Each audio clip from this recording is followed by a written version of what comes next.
rappers do this all the time. There's nothing wrong.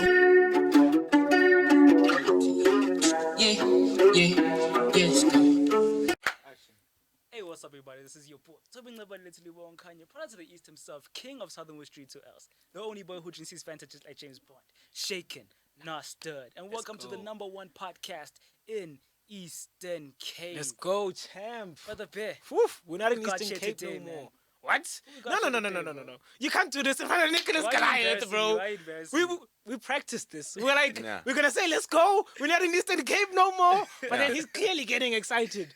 Nah. Hey, Alex, a brother drinks his Fanta shaken not stirred. You drink your Fanta flat. So basically, you must just buy Drinko Pop and just pour the grape flavor straight in. Not even 1 minute into the intro. Bro, mind you, no one has ever roasted the intro. I've never been made fun of on my own show before. No, That's not like No, this. the intro's dope. I was just questioning. I was like, why are you shaking your Fanta? Like, because then you also shake it. Now you have to wait. like, you bought your Fanta, your mouth is dry. Now you're like, hey, I can't open it for 10 minutes. I have to, because it's gonna. Damn. Yeah. I feel like It's a this shit just event. shows that we have brought a comedy, can a tell. comedian You can to the tell. show. Thank Damn. you. Go, Ah, man. thank you. I actually do want to come here and speak comedy with you. Let's go, champ. As somebody who's just started into the comedy space, Let's go. I am looking forward to this conversation. And I, first of all, thank you for being here. Thank you for Thank having you for me. the opportunity of gifting us with your presence. You Let's know what I'm go, saying? champ. Thank you for doing this, gents. I heard the story that you guys came, you had to ask your parents for money for a bus ticket. Gents, that's a hell of a Do you know how great this story is going to be when you're super famous and you tell people, no, one day we had no money and we had to go to our mothers to say, guys, just bus fare. Not even plane ticket, just bus fare.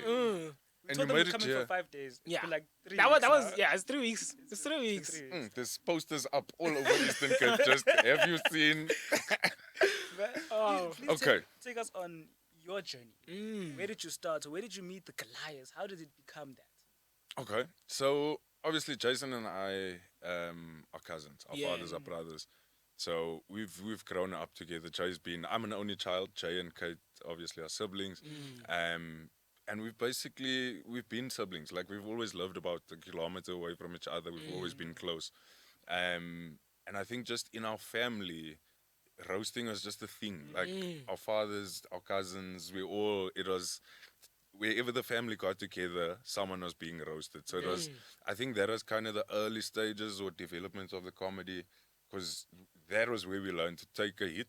When somebody's roasting you, you've got to be able to also just put your fists up and come back. Let's go. There's no time for tears. I cried because I was that emotional. I Yeah. cried. You Yeah. tease me hard enough, I will cry.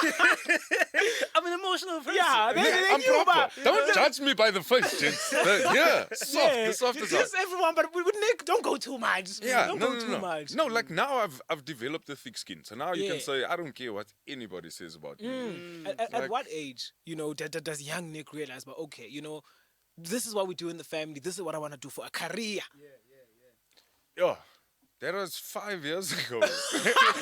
Like, after I'd been doing comedy for 5 years, Hey. I'd say, yeah. So the reason I started comedy was never a career thing. Yeah. I started comedy because I like making people laugh. I like telling jokes, and I've always been like that. Like I said, it's from childhood. I was that light in the class when the teacher's busy saying something, then I mutter something under my breath here. People around you burst out laughing. Now I'm Hey. standing outside for the rest of the You period. know, you're the back of the class, kid. Exactly. So I think the start of comedy, obviously Jay and I started together 3rd of July 2011. Yay. And the way that happened was so crazy because we had, like, Jay was going through some business stuff, which he'll tell you about. I was, at that time, I'd been working in a call center for 9 years, hating every day of my life. Because you can't joke with people when you're phoning them Yeah, and they don't want to speak to you. There's no time. MTN, listen. Oh, Nah, no. Do you know when people start swearing before they say hello?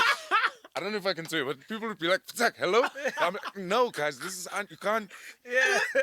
So there were no time for jokes. So like, at that point, I think, I hated every day of my life, man. I was making, the money was okay. I was a sales consultant, so. Yeah. But the money will only take you so far. Like, and Jay and I, we had a Mother's Day lunch at my place. We had a couple of beers. He was talking about what was going on with him and how he wants to do comedy, and he was on set. And guys had suggested that he try comedy, and it's something that I tried before that I wanted to do. But I didn't understand comedy. So I was like, this is my opportunity. I was like, dude, let's do this. Let me make the booking.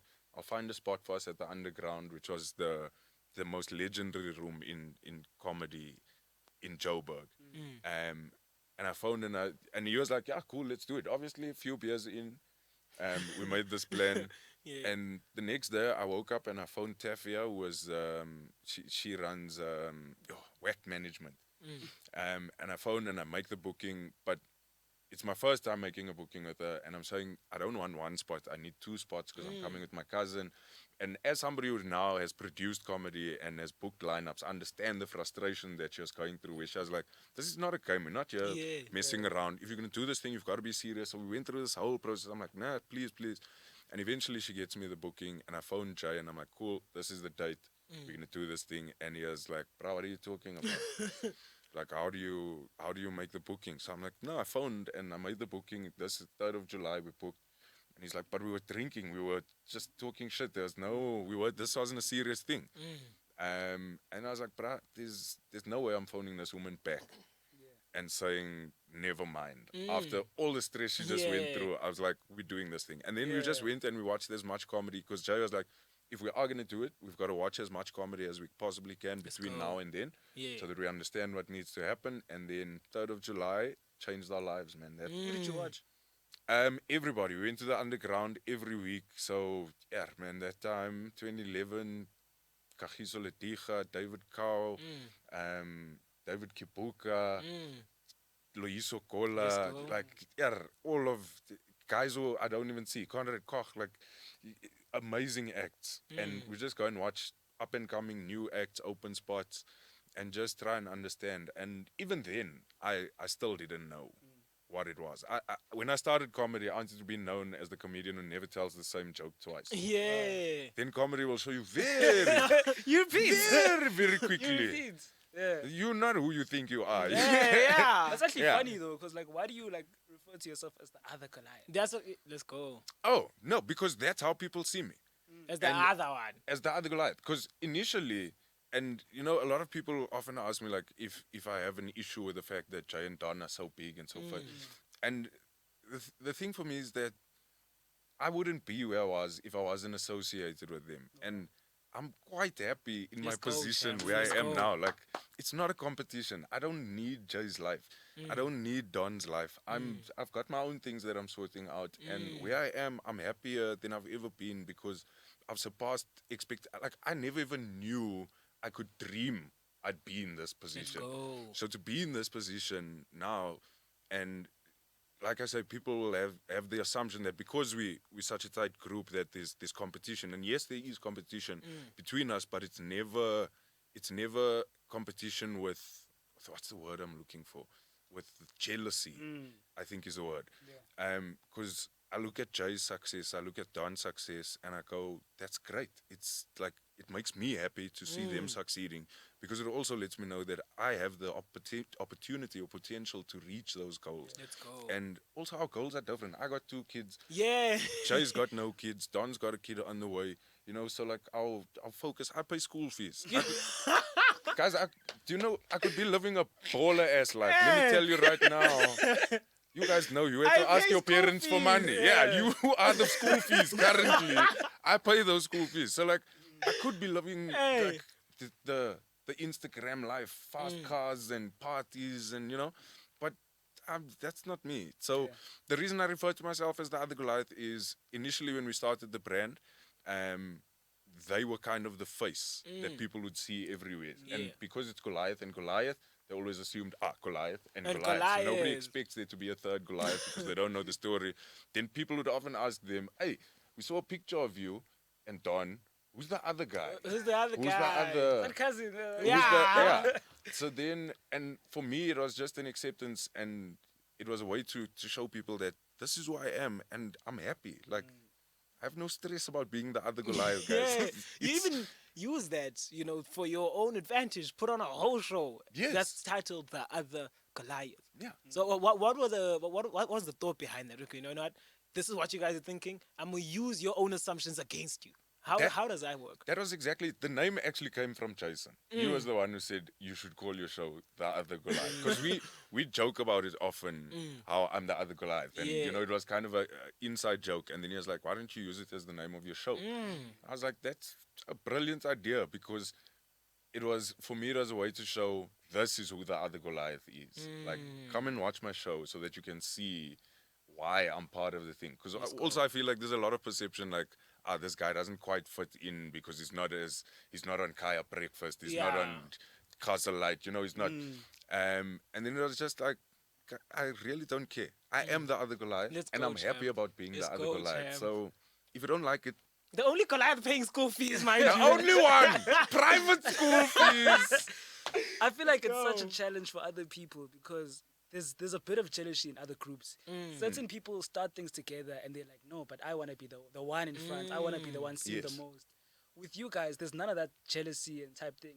How do you have a brand together and continue to do that, established, and like not break up? Because a lot of people like just break up after a year or two because of think- jealousy and things like that. Nah, and definitely I agree with that. But I think the thing for me is that we have a common goal and we have very similar beliefs and just ideals in life. And we all understand our role in the business. Like, go. every business needs somebody that's gonna sit in the boardroom and do the meetings. Every business needs somebody who's gonna handle the diaries. Every business needs somebody who's gonna come and set up cameras and chairs and that type of thing. So it was just it worked out for us because Jay was the guy that was gonna sit in the boardroom. Don was the guy who was gonna design the poster. Kate was the person who was gonna manage the whole process. Yeah. I was the one who was gonna get to the show and make sure everything's set up and ready to go. And I know that if I don't do my job, that means all the work that was done, Jay's boardroom conversation, Don's poster, Kate's diary, all of that was for nothing because I didn't pull my weight. Because when you wanted to be one in the Yeah, boardroom because I want to instead. be the one in the boardroom. Then I don't even know what to say in the boardroom, Beautiful. but I just want to be in the boardroom because that's seen as the place of power. Yeah. I love Now that you're mindset. making a fool of yourself. Then I'm like, that's not my place. I don't want to be Yeah. in the boardroom. Me, I can organize chairs, I can set up tables, I can make sure the sound and lighting and Let's shit's go. done. And that's how it worked. Like, there's no Kate's the boss. Mm. Kate's the one who tells everybody what Yeah. to do. We just fall in line and do what needs to be Let's done. go. But even so, there's no boss. There's never been that competition to be Better the than one the that other, yeah. gets to tell all the others what to do. With us, it's always just been, this is what we need to get done. This is what everybody needs to do to get the thing done. You understand Let's your do it. roles. Cool. Right. Yeah. Go.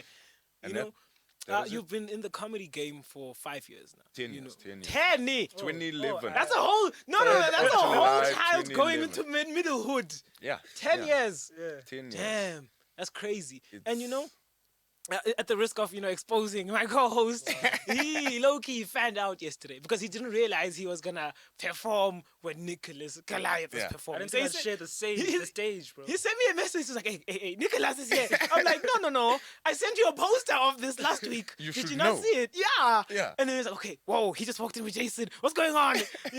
So now how does it feel for you to be sharing a stage with someone who's doing his second set of comedy? Dude, it makes me so happy. Like, the fact that you got so fanboy and freaked out by it, like, it blows my mind. Because for me, I'm like, I'm just a guy. I'm a guy who tells jokes. That's it. I understand this kind of the social idea of who I am or whatever, but I'm just a guy who likes telling jokes. And sharing a stage with someone for their second time is my favorite thing because they have no idea what it is, what the actual joy of comedy is and how far it can take you and how much it'll teach you in life. And my favorite thing to see is somebody who has potential. So, like, he's got some great jokes. Yes, They're a coach, little yeah. bit dirty. We had a conversation. And I'm not saying don't be dirty, but I'm just like, the things that I've learned, and that's what I appreciate, is that I've learned lessons in my 10 years that I can now give to you as somebody starting out that you don't have to stumble. And for me, people gave me the same advice. I didn't listen. I was like, I know how to do this thing. Yeah. But eventually you get to a point where you're like, oh, actually, that advice I got was good advice. Let me try that. So I enjoy that, man. I love seeing new comics coming up because there's also this new energy and just a different Yeah. vibe. Like your age determines the experiences you've had in life and the way your perspective and outlook on life and the things you question, because that's what comedians do. We question everything. And because you're young and have lived a different life and had different experiences, you have different questions in your mind, which it's just such a fresh, beautiful thing to see. And I just love anyone that's willing to get on stage and try that shit. How many sets do I have to do before I call myself a comedian? Oh, you'll know when you can call yourself a comedian. So you can't call yourself a comedian now. Oh, no. Yeah, please don't embarrass yourself. I was saying that to him because like I was speaking to him and then I was like, us comedians. And he's like, whoa, No. don't call yourself a comedian. No, you are a podcaster. Look at how well you've got a crew, camera, lights, what. That's what you tell her. Yeah. When you walk into a room and people say, there's that comedian, then you go, I'm a comedian. When you start making money and people are willing to spend money to buy a ticket to come and see you, then you can call How does that yourself a feel? comedian. You know, you put it on a one-man show. You are the headliner, and then you have the star power, and you're funny enough for people to go out their home, use their petrol to come to the show, and still buy a ticket to watch you. How does that feel? It feels the same as him fanboying out. I'm like, guys, why are you coming to see me? Like, why would you spend your hard-earned money to come and watch me? I'm like, cool, I appreciate it because my school fees, but He's always bringing those school fees back to the It's a real struggle, bro. It's not a come back joke. and pay. keep using your I have condoms, kids gents. at home. Keep using your condoms. Let me tell you now, use your condoms. If you want to buy that M3 and M5 and big house, condomize. This episode is sponsored by Trust. We'll leave that out so that Yeah. Rex gets the sponsor. Yeah. No. Even Durex. Yeah. Damn, man. Yeah, man. So like it makes me so happy, man. It makes me happy to know that people appreciate what I do, and like you say, are willing to spend their money, take their time, bring someone they love or whatever, and come and sit at a show, knowing that they're only gonna see me. Yeah. Like it's beyond words. I can't explain the feeling. Do you ever get a time where you look back and you're like, hey, 8 years ago, guys, phone. I was sitting next to your phone, answering people who want to know about their problems. Do you ever have those moments like, okay, wow, look at where I am right now. You know, I'm next to my beautiful wife, I got kids. This is the life that I've built for myself. Every day. Every single day.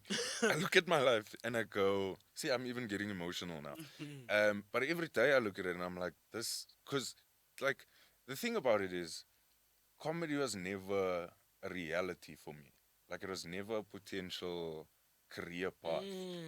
And not because of anything else, but just the situation I grew up in. You were taught that you need to go study, or you need to get yourself an artisanship, or you're going to be a welder. Like, there were very limited options in terms of career choices. And the minute you mentioned anything to do with the arts, whether it was music, performing, parents would immediately, and everyone in the family, the whole community would let you know, no. You're not going to be, you're not that person. You come from Eldos. There's no way you're going to be that person. Yeah. So when I sat back and I look and I'm like, you guys are excited to see me. Like, if people fanboy, when they see me, they get excited. I get more excited taking selfies with people than the people taking the selfies with me. Because it goes back to that same thing of, but why? Why are you taking selfies with me? And, you know, like, it's... I even forgot the question. I forgot what I was talking about now. What is just repeat the question. Sorry. Do you ever have a moment when you look back? Oh, at your yes, life? fucking every day. Sorry for the fucking... But it's... You can swear. It's... It doesn't make sense. I was never going to be this person. Right. I was going to be a call center manager at best. If I stuck around That's long crazy. enough. That's Like, crazy. yeah. Do you ever, you know, as a comedian, look at people like Trevor and be like, wow, look at what this has done for the comedy in South Africa? Because people look at Trevor and be like, okay, damn, you know, now the world is taking note that South Africa is very talented. Yeah. Oh, definitely. I think what happened with Trevor definitely shifted the global focus to South Africa. and just on the level of content or the level of quality of our comedians. And in 2015, Jason and I went to JFL, the Just for Laughs Festival in Montreal, and we watched so many shows, man. Because they got like 30 shows a day. Like, it's something ridiculous for a whole week. And we watched so much comedy. And what I found was there's a lot of internationals, Americans, Canadians, wherever from in the world they're funny and they say funny things, but a lot of them have a very similar idea of the world. You know, like I was talking about the perspective and the different elements in your life that determine your perspective. And a lot of them, because I think of social media or media or whatever, they have a very similar outlook. So the gags are kind of the same, different words and different, energies, but the essence of the thing is kind of the same over and over. Where I find with South African comedians, like, every story is different. Everybody's got, there's one or two that'll sound similar, but there's something just so. And when we came back from there, I was like, we have the best talent in the world. Let's go. We have the best comedic talent in the world, and I honestly till today still believe that. And Trevor definitely opened doors and made people focus and turn their attention. And I think the pandemic obviously hurt us a bit, but people are doing big things, man. I look at Loyiso Kola, Madinga. I look at guys are out on Netflix.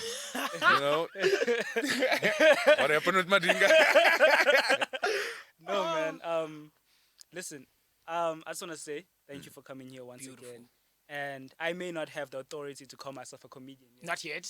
but I can say that you are a comedy goat. A goat. You know what I'm saying? And we truly appreciate you. Thank you for coming here. Let's go, champ. Truly beautiful conversation. I You know, accept and I appreciate. But Thank you. before we can leave, you are a first-time guest, bro. So we have to do this. We have two very love segments here on the show. Okay, let's You go. know, and the first one is If called. you're gonna make me rap, gents, let me tell you now, I'm about to disappoint all your viewers. No. It's called Risk It All. Okay. And It's a now wife, risk by it. the way. Huh? I just want to point that out. What? She has a wife. No. Listen, Galoko, No, risk it all. let's hear the question. Are you And really? then, No, no, okay. because I like to I'm not gonna experience stop you things. with you, No. Let's Okay, hear. remember you have kids, you have school fees you have to pay. You don't want to be splitting half. No, No. Bill and Melinda here. Listen. So risk it all. Yeah, I'll go marry Paul. Me and my wife will go marry Paul. We'll have wonderful threesomes. Oh my gosh. Buy the school, not paying fees.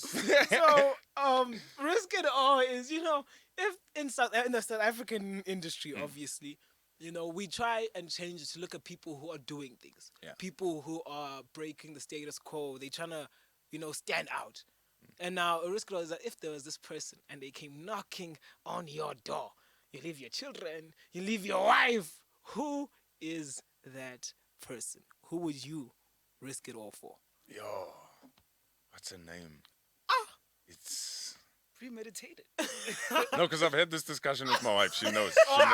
Yeah. She knows this one. Her name it's Gloria, man. What's Gloria's name? Going to Instagram right now. Gloria on Modern Family. Oh, Gloria! Yeah, you see that? That's exactly why. You see that face? Okay. What's her name? Her name is. Yeah, That makes sense. Yeah. Yeah. Oh, it's the accent. It's the Body. Even there, I'm gonna take my wife with. I'm gonna be like, baby, because that's a You much understand. better threesome than the Paul Gates. Yo. Everybody jumping on Bill Gates right now. Yo. Bill Gates has the most DMs in the world right Yeah, now. yeah. It's Everybody crazy. needs It's Yeah, crazy. just there. It's like Uber Eats. Just select. And then the second one is called Crumbs and No Crumbs. And my brother, could you please explain what Crumbs and No Crumbs Now, is? basically, crumbs and no crumbs really separates two types of people. You Let's know what I'm go. saying? If you're sitting and it's hot, no, actually it's cold. You're sitting chilling and you have your tea. Let's go, You champ. take your biscuits. Do you dip your biscuits or do you just sip the tea and eat the biscuit? No, bite the biscuit first. Then I keep it in my mouth. Then I beautiful. suck. That makes sense. You guys are both, he's a comedian and you're comedian light. But then he also does that, which means you are no crumbs. I'm crumbs. I dip. I have to. I ate that last sip. Now you must chew the last sip of your thing. Hey, you must have tea soup. No. That's how it is. Man, I used to be that guy because I even stopped eating rusks because I was like, because a They rusk force you you to can't dip, just, yeah. But then I always forget about that last sip and then you eat that because that's the best sip of the coffee or the tea. And then it's just now you have a sandwich in your mouth. Plus, rust is for people who don't pay school fees. You know? When you pay school fees, you must go to biscuits. Oh no! You can't be having rusks. You can't now. be having rasps. No, the rusks are there because of the school fees. 'Cause, Oh. yeah, sometimes we get the toppers, just when when we've just paid the school fees. Then let's say. Yeah. But then, nah. Oh it's- my yeah. gosh. Oh, man, Thank you.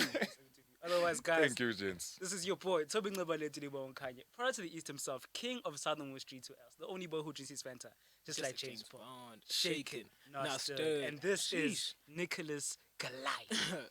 Guys, it's been the mandate. It's been beautiful. Easy. Thank you. Oh, okay. We were not cut. Okay. Thank you.